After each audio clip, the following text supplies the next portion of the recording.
Hi everyone. We're just waiting for Catriona to join us. There she is. Hi. So lovely of everybody to tune in and fantastic to see you, Catriona. We might just wait for a couple of people to join us before we get started. I'm So what's already, the weather been like up oh, there in fabulous. Sydney? The rest of my family are out playing tennis, actually. And yeah, beautiful, beautiful day in Sydney. So that's good. That's great. I might just can you turn your sound up just a little, I think? And I might do the same. How's that? Yeah, that's much better. I can bring it closer too. That's too close, isn't it? There you And we've got a few people joining us to see our little behind the scenes bit. Welcome, everyone. I can see a few friends there, actually, which is Yeah, nice. that's great.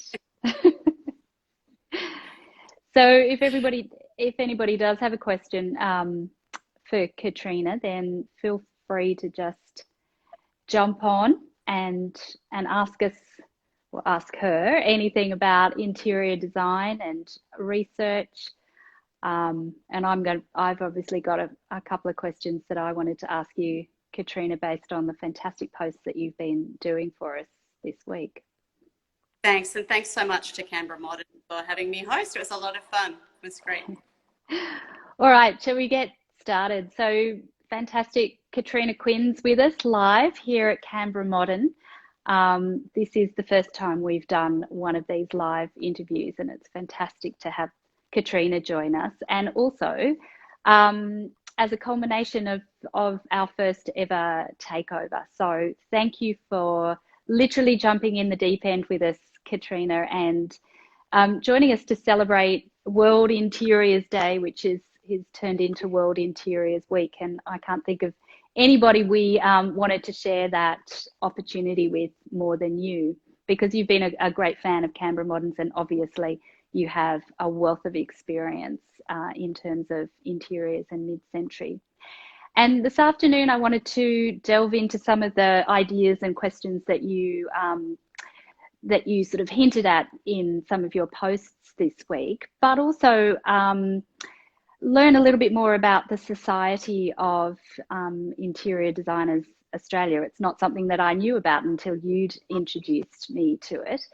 And then I also wanted to ask some questions about the role of museums and public collections and private collecting in terms of conservation and preservation. You and I first met when we were working with Sydney Living Museums, or how it was in those days, Historic Houses Trust. So I know we share that interest and passion. And then I just wanted to finish off by talking a little bit about your PhD and that client designer relationship, which I think is also really interesting. Sure. So to get us started, as I said, you've spent most of your career sort of researching mid-century interiors and collections and furnishings. So what is it about the mid-century that really attracts you, and how it contrasts to other areas of research? Yeah, I suppose I'd like to start by just saying that actually my interests in interior design history are very broad in terms of time and style and method of practice as well. And I certainly don't restrict my interest to mid-century at all. And in fact, I was once, in fact, where we met, you were working at Elizabeth Bay House when I was the curator there. Many moons ago. So I also worked, I think my first job at the Historic Houses Trust was numbering copper saucepans at Vaucluse House. I worked very closely with Margot Riley on that collection. And, you know, I worked on lots of those properties and various projects, but I guess the things that the key projects I worked on, the key jobs that I had, enabled me to develop an expertise in that area. And that was being curator of Rose Seidler House. I was also a member of the Walter Belly Griffin House project team, and that was the very first house in what was then a very experimental program that Sheridan Burke initiated, which was the Endangered Houses Fund. So that was a 1921 house that I worked on as well. And then when I worked on the collection that is now the Caroline Simpson Library and Research Collection, which is essentially a reference collection open for public access, which documents all aspects of houses, interiors and gardens in New South Wales predominantly, but it's pretty wide ranging. That was really covering a lot of things, but we had a great opportunity then to really look at 20s, 30s, 40s, 50s, 60s, 70s houses, and we did a lot of collecting in that area. And again, as I said, my expertise really grew when I was able to curate the first exhibition about an interior designer in Australia, which was on Marion Hall Best, which was 25 years ago. It was a huge exhibition at Hyde Park Barracks. Back to the question of why does it matter and why is it still an interest of mine? I think, historians, we're always, to be honest, the type of historian I am, I don't want to go over the same ground all the time in the same way. I'm always looking for new opportunities to find out more about things we don't know about. There's a curiosity there, and that's probably what's driven my work. And of course, from the 20s onwards, but really the mid-century as well, that post-war period, the post-war boom, there is so much territory out there. It was such an exciting time in terms of design, consumption, construction, and they're the things that really feed the creation of designed interiors. I think there's still so much that we don't know about 20s and 30s practitioners, a huge amount we don't know about them. And that kind of work is a little bit trickier to do, but it should still be done. In terms of what was happening from 1945 onwards, in the growth of the field and the profession of interior design in Australia, enormous territory still to be discovered, so much more to learn. And so that's, for me, that's the point of interest. Mm. And you mentioned a couple of designers in your posts. Ruth Lane Poole is someone that most Canberrans would know about. Can you tell us a little bit about her and what we do know, what we don't know about her work, and the sort of properties that she worked on here, and whether any of those interiors are still intact or what her influence might have been? Sure. There's actually a couple of questions coming through there, Edwina, so there's one there I really love to come back to. But briefly on Ruth Lane Poole, I wouldn't want anyone to think I'm claiming expertise on Ruth Lane Poole. In fact, the fact that we don't know much about her, I don't know much about her, is what is probably the point I'm trying to make here, that people like her who were practicing in Canberra. She arrived in 1926 in Canberra. She was an Irish-born woman, and she came out to Australia and was quite active in the Society of Arts and Crafts in Victoria, which again, the association with an organisation and with work like that is greatly undervalued. There's a tendency to dismiss that type of work as women's work, women's crafts. In fact, many interior designers in the 20s and 30s actually emerged from the arts and crafts societies, and craft was a word that you see used for design practice quite often in the 20s and 30s. So she was doing that. She was also writing and publishing in the newspapers in Melbourne, and she was invited in I think it was about 1925 to come up to Canberra and design the interiors of the Lodge and the Governor-General's residence. And the National Library of Australia has a huge collection of her drawings, of her original designs for those interiors. And yes, the material is quite traditional in terms, if you isolate the furniture. I think when you put it together and look at some of the whole interiors for 1926, they're quite interesting, and it's certainly an attempt to inject some modernity there. She also designed her own home. She was her husband was very senior in the Forestry Commission, and so she had quite a lot of links with the Forestry Commission, including a house called Westridge that they owned, and she designed those interiors. Beyond that, I don't really know anything more other than she moved to Sydney in 1945 and died in 1974. So I think someone has in Canberra done a little bit of work on her, which would be great to know more about, but it's not out there, is it? She's not in the canon, you know. No. No, and a quick sort of search, I encountered, again, as you say, a number of those properties, and there's in the National Library, there's a number of collections, and but maybe someone listening right now will actually know a little bit more about her, being Canberra fans.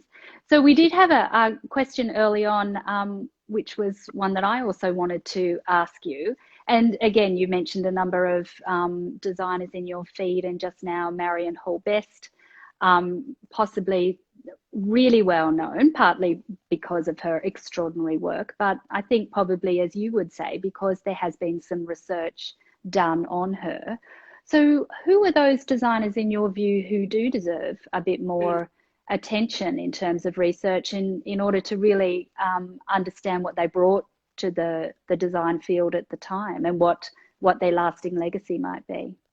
Yeah, I mean, let's face it, Marion Hall-Best is well known now, and to people of various generations, younger generations, not because she was the best or the greatest or the most high profile at the time, but because 25 years ago, the Historic Houses Trust invested a lot of money in the research, the collecting, the interpretation, and the promotion of her work. And that's ongoing. The curator at Caroline Simpson, Michael Leck, has done an amazing job at expanding what we know about Marion Hall-Best. And there was a follow-up exhibition which is still touring. It'd be in lockdown, but it's in Bathurst, and it was at CMAG as well, updating her work. In between, what other interior designers have had a retrospective of their work? You want to hazard a guess? None. Now, I certainly don't want to diminish her importance, because I think she is important. But how on earth do we establish the importance of the avant-garde and the progressives if we don't canvass the field, the breadth of the field, of all kinds of styles, all kinds of expressions of modernity and modernism, and all kinds of interior design practices? So I think when you look at who else was working, the ones I know most about are in Sydney, and the organisation that represented them, the Society of Interior Designers of Australia, gives us a really good idea of the number. I think it was in the mid-70s, they had 140 members, and it was extremely difficult to join. You had to qualify according to their set of standards, and raising those standards was an important part of what they did. In addition to that, Margaret Lord, who was a founding member and had been an extraordinary commercial interior designer in London and then Sydney after the war. When she came back, she designed the interiors of ocean liners, ships. She wrote courses for returned servicemen after the war. It was believed that this would be a big area for returned servicemen to move into the design of commercial interiors.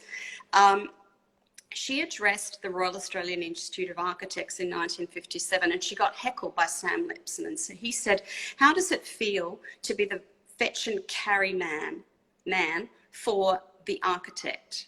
And she very politely put him well in his place. Good for her.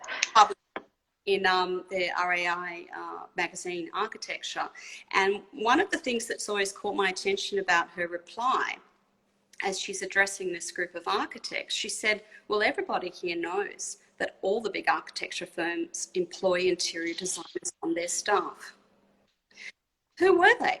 Why are their names not included when these works were published in magazines like Architecture or any of the other professional journals in Australia? There's a real hidden history there. There's a couple of hidden histories, I think.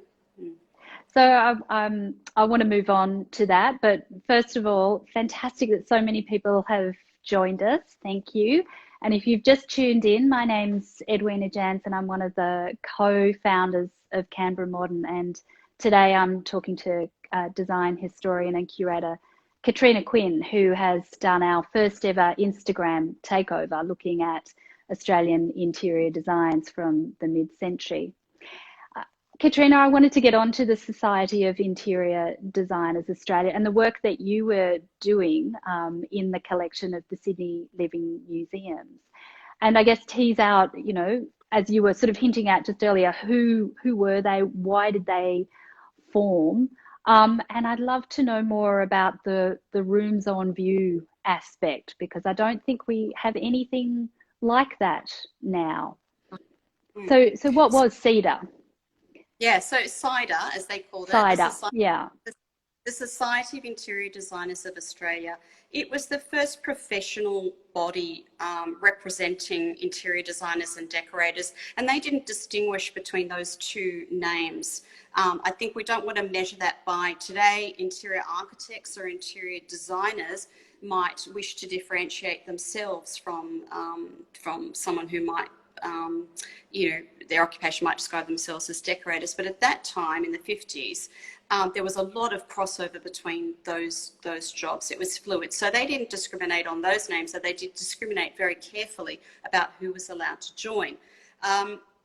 They were founded in 1951. There had been a group founded in Melbourne, but that dispersed and then joined with another group. So it was an important group. They first met a small number of people at Marion Hall Best's house in Wallara, and then they had a larger meeting at Merriula, which was a house in Edgecliff, where lots of bohemians and different painters and designers lived. And they had a big ballroom, and it was a sort of a convenient place.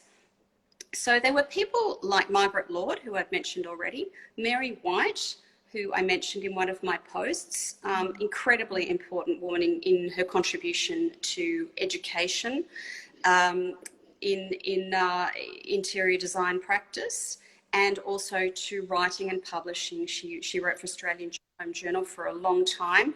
The Powerhouse Museum acquired her archive. I was in competition for it at the time as curator at Caroline Simpson. I tried to get it for our collection and unfortunately wasn't able to secure it. There were other reasons. It went to the Powerhouse, and, you know, really sad. I went and actually looked at that archive a couple of years ago, and I think I was the first person to open the file. There's a wonderful project out there for somebody, Mary White. So she was there. Bruce Tebbett was there. He was one half, with his wife Joyce Tebbett, of an interior design practice called Cabana that was founded in 1947 and was still going strong right through the 70s and 80s. They were based in North Sydney, and they were doing some of that Mexican modern interior, like the one that I posted. You posted, yeah. Ed Dykes was there. He was an architect who also worked in practice as an interior designer, and there was a little bit of crossover there between those two fields. Don Johnson was there. He was an instructor at East Sydney Tech College, where you could learn to become an interior designer. Despite the stereotypes, you often hear that there was no course, you couldn't study this until 1983, when Sydney College of the Arts was established. That's completely incorrect. Those diplomas were being offered by Phyllis Shalito at East Sydney Tech from the 1930s.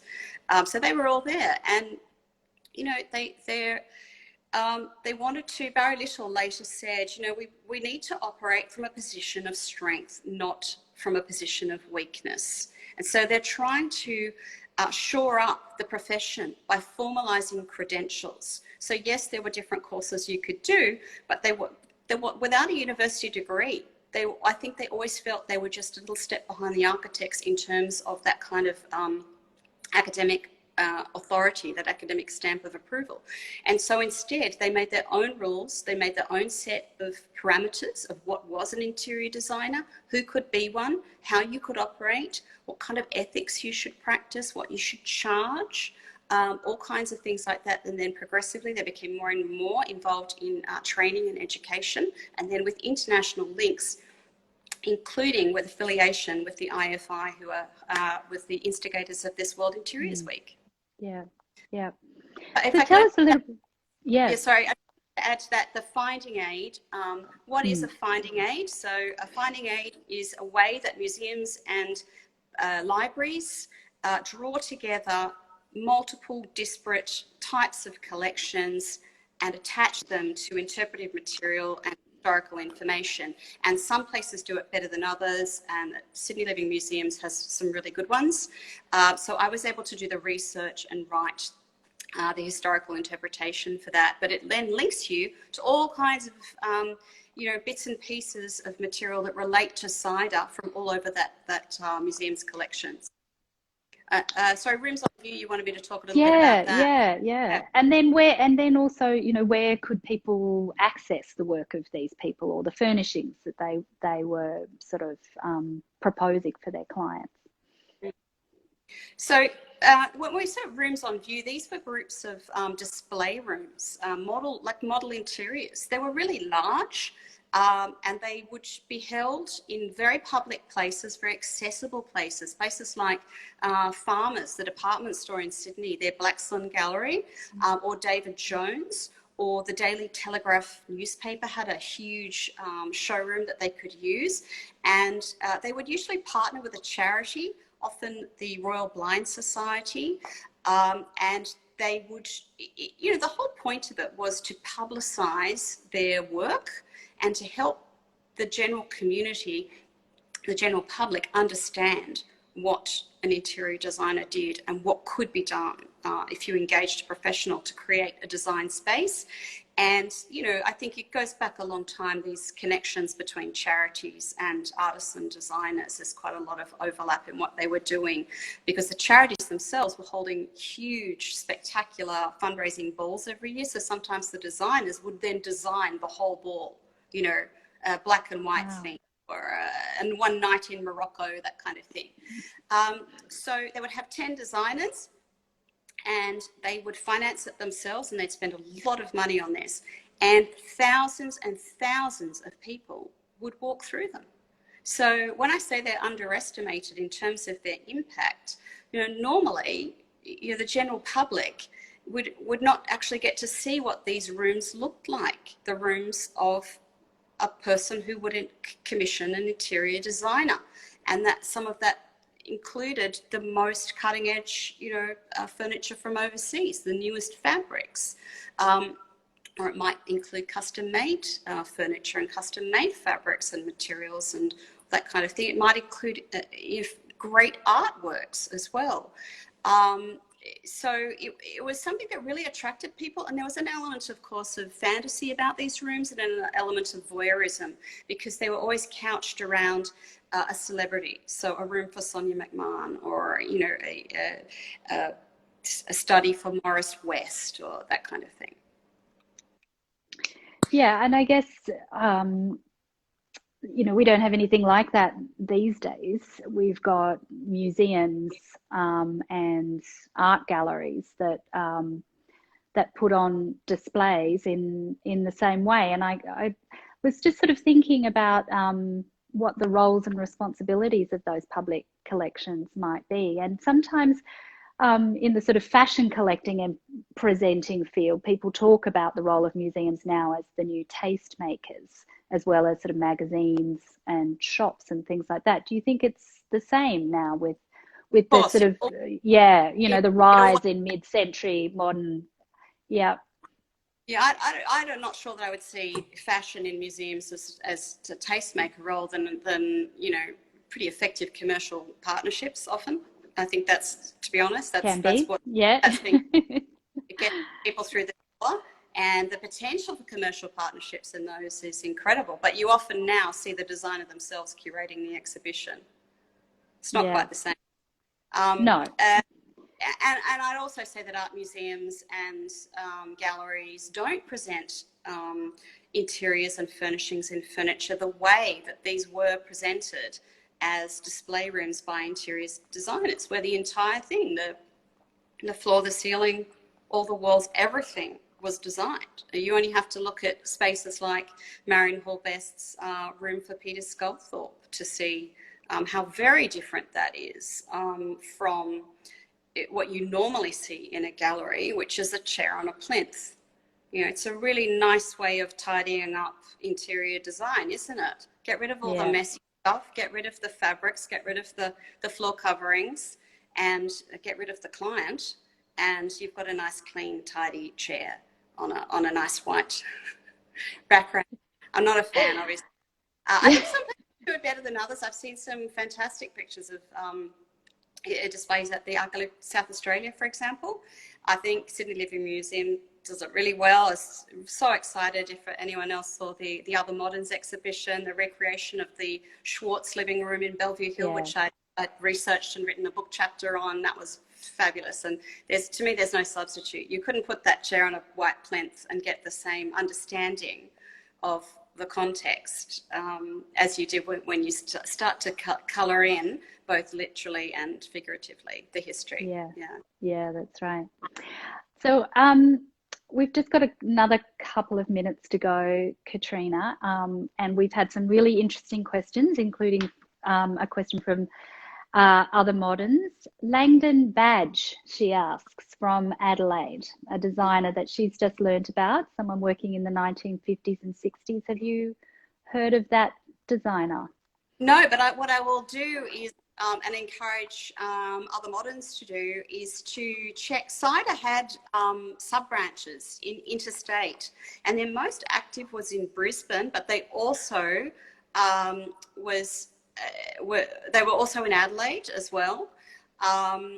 And look, there were some amazing things going on with interior design in Perth as well. That's sort of an area that's had a little bit of documentation done. So what we could do, Other Moderns, is look at the membership list. Would be really interesting for that South Australian branch, and see if we can find Langton Badge. I've heard that name, definitely. Yeah. Yeah. Absolutely. Yeah. Great. Yeah. So at Canberra Modern, we, all about sort of conservation through participation. So these sorts of preservation, interpretation, and understanding are really deep to our hearts. And one of our co-founders, Rachel Jackson, had a question earlier, which is actually a really interesting one for people who work in the heritage management field. And that was that often interiors are the first to be changed when a building renovation project is going on. Do you have any suggestions for how to convince clients that a significant interior is worth keeping, and why that would be important? I think in the broader picture, museums and galleries must invest in research and interpretation.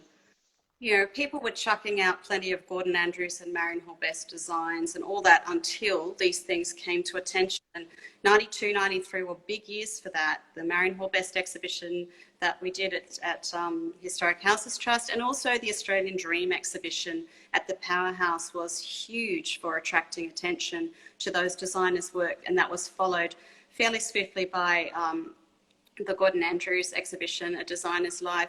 People will value what they see on a plinth in a museum, for sure. I think that's the big picture thing, and I don't think this is happening in museums as much as it was in the 90s. I think the academic field is growing a little now, which is great, but many museums and galleries have taken a step back on this. It has been subsumed by these big draw card exhibitions on fashion. And yet I still think there's a lot of interest in interiors and interior design history, furniture history, textile history, all that kind of thing. But collectors have actually, private collectors have stepped up and taken that role, which is understandable if museums and academics are going to step back and not do this work. And there's a great deal of value to collectors taking this role. But is that the only voice we want to hear? The people who own and amass collections? Because I think you have a general, those people are going to have a particular interest that they want to pursue, whereas museums and galleries and academics are in a position perhaps where they can pursue some of the bigger picture issues and the global, the things that are of interest to the global field as well. So I think that's big picture. People will value what they see on a pedestal, for sure. In terms of, we bring this down to the micro, to people walking into a house. There was something about that house that attracted them, and they need to think carefully, perhaps, about what it was, and that if you take some of those things out, perhaps that house won't feel quite the same. Where are you going to take these things if you do wish to remove them? That's the other thing, is for homeowners to be aware. There's no need for it to go on a skip. There's no need to rip the wallpaper off. There are organisations that would like to see it, photograph it, collect it. And, people like Sydney Living Museums or the libraries as well. I think that, it's always good to pursue those as well.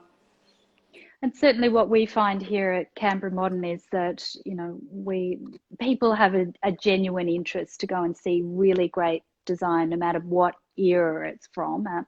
And in this case, the fantastic mid-century modern that Canberra is so well known for. But also, there are TV shows and magazines and social media has just been fantastic to join a number of dots together between, people who are selling material to people who want to buy it, and some real estate agents who are really making their niche in terms of selling these sorts of properties, because they are becoming valued for what they are around good design. Yeah, I agree. So I think that awareness, and in Canberra Modern, if you can walk into someone else's house and see the way it's been valued, but the way it's been lived with as well, I think it's a terrific contribution. So Catriona, I just wanted to finish off by getting you to talk a little bit about your research around that relationship, between the client and the designer. And we probably don't have time, sadly, to go into it, but as soon as you've finished, you're a PhD, we want to have you back so you can talk a bit more about it. But what's really been surprising to you as you've been tracking along with asking that question, what is the relationship between designer and client? It's been gratifying that my questions and the things that I put up as possibilities about that relationship and the meaning of that relationship were borne out in my two practices that I looked at. Noel Coulson, who is a Melbourne architect who did interior design from the 50s, 60s and 70s, and then in Sydney, Decor Associates, who are also working 50s, 60s and 70s, and then the 6 client case studies that I did across those two practices, that every question that I raised, every thought I proposed about the meaning of that relationship was borne out by the historical material. There was some couple of surprises, but I'm not giving anything away, Edwina, until it's out. So no exclusives here at Canberra Modern. We'll have to wait. Yeah, you'll have to wait till might be someone with a paper and pen writing it down.